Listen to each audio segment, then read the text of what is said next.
40 साल तक जंगल का किंग, आखिर कैसे पकड़ा गया 1 करोड़ का इनामी नक्सली मिसिर बेसरा। आपको पूरी कहानी बताने जा रहे हैं।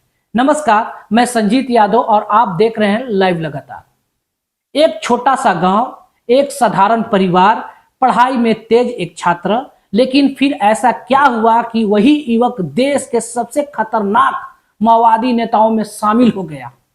करीब 40 साल तक जंगल उसका ठिकाना रहा। पुलिस और सुरक्षा एजेंसियों उसकी तलाश करती रही। उसके सिर पर इनाम बढ़ते बढ़ते 1 करोड़ रुपए तक पहुंच गया और अब आखिरकार वह सुरक्षा बलों के हाथे चढ़ गया। हम बात कर रहे हैं भाकपा माओवादी के सेंट्रल कमेटी सदस्य और 1 करोड़ रुपए की इनामी नक्सली मिसिर बेसरा की। आखिर कौन है मिसिर बेसरा? उसने परिवार क्यों छोड़ा? कैसे एक छात्र से माओवादी संगठन के शीर्ष नेतृत्व तक पहुंचा और उसकी गिरफ्तारी को झारखंड ही नहीं पूरे देश के लिए इतनी बड़ी सफलता क्यों माना जा रहा है? आइए पूरी कहानी विस्तार से समझाते हैं। झारखंड में नक्सलवाद के खिलाफ चल रहे अभियान के बीच सुरक्षा बलों को बड़ी सफलता हाथ लगी है। गिरिडीह धनबाद सीमा पर चलाए गए संयुक्त ऑपरेशन में 1 करोड़ रुपए की इनामी माओवादी मिसिर बेसरा को गिरफ्तार कर लिया गया। बताया जा रहा है कि वह टाटा मैजिक वाहन से कहीं जा रहा था। इसी दौरान सुरक्षा एजेंसियों और झारखंड पुलिस ने घेराबंदी कर उसे दबोच लिया। उसके साथ संगठन के 2 सक्रिय सदस्य और 2 अन्य लोगों को भी हिरासत में लिया गया। लगातार केंद्रीय एजेंसियों और राज्य के एजेंसियों पूछताछ कर रही है। आज जिसे पूरा देश 1 करोड़ रुपए के इनामी माओवादी के नाम से जानता है, उसकी शुरुआत झारखंड के गिरिडीह जिले के मदनाडीह गांव से हुई थी। साल 1960 में जन्मे मिसिर बेसरा ने गांव में शुरुआती पढ़ाई की और फिर आगे की शिक्षा के लिए धनबाद पहुंचे। उन्होंने राजनीति विज्ञान में स्नातक और स्नातकोत्तर की पढ़ाई की, लेकिन कॉलेज के दिनों में उनकी जिंदगी ने ऐसा मोड़ लिया जिसने आगे पूरा रास्ता बदल दिया। कॉलेज के दौरान वह वामपंथी विचारधारा और छात्र आंदोलनों के संपर्क में आया। उसी दौरान में झारखंड आंदोलन भी तेज था। धीरे धीरे उसने हथियारबंद रास्ता चुन लिया और माओवादी कम्युनिस्ट सेंटर यानी एमसीसी से जुड़ गया।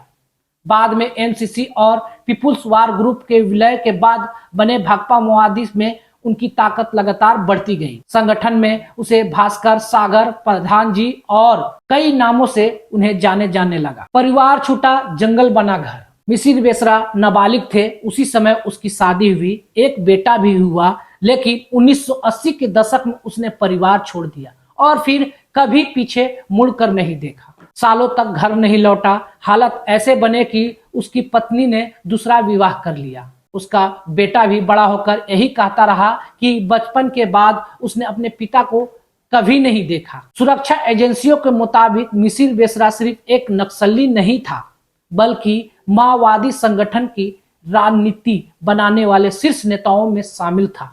उसका नाम पश्चिमी सिंहभूम में हुए बड़े आईडी ब्लास्ट हमलों, सुरक्षा बलों पर हमला, लेवी असूली और कई बड़ी घटनाओं से जुड़ता रहा। 200 से ज्यादा आपराधिक मामलों में उनका नाम सामने आया। 2009 के चर्चित लखीसराय जेल ब्रेक कांड से भी उसका नाम जोड़ा गया। अब सवाल यह है कि उसकी गिरफ्तारी से क्या बदलेगा? सुरक्षा एजेंसियों का मानना है कि मिसिर बेसरा संगठन के फंडिंग, नेटवर्क, हथियारों की सप्लाई और कई बड़े कमांडरों के संपर्क में था। इसलिए उसकी गिरफ्तारी सिर्फ यह एक व्यक्ति की गिरफ्तारी नहीं, बल्कि माओवादी नेटवर्क के कई परतें खोल सकती है। एक गांव का छात्रा, फिर उग्रवाद की राह, 4 दशक तक जंगलों के सबसे बड़ा चेहरा और अब गिरफ्तारी। मिसिर बेसरा की कहानी सिर्फ एक व्यक्ति की कहानी नहीं, बल्कि यह भी दिखाती है कि कैसे वैचारिक कट्टरता और हिंसा का रास्ता अंत कानून के शिकंजे तक पहुंचता है। अब पूरी नजर इस बात पर रहेगी कि पूछताछ में आखिर कौन कौन से बड़े खुलासे सामने आते हैं और नक्सल नेटवर्क पर इसका कितना बड़ा असर पड़ता है। बस इतना ही, अगले कड़ी में फिर आएंगे।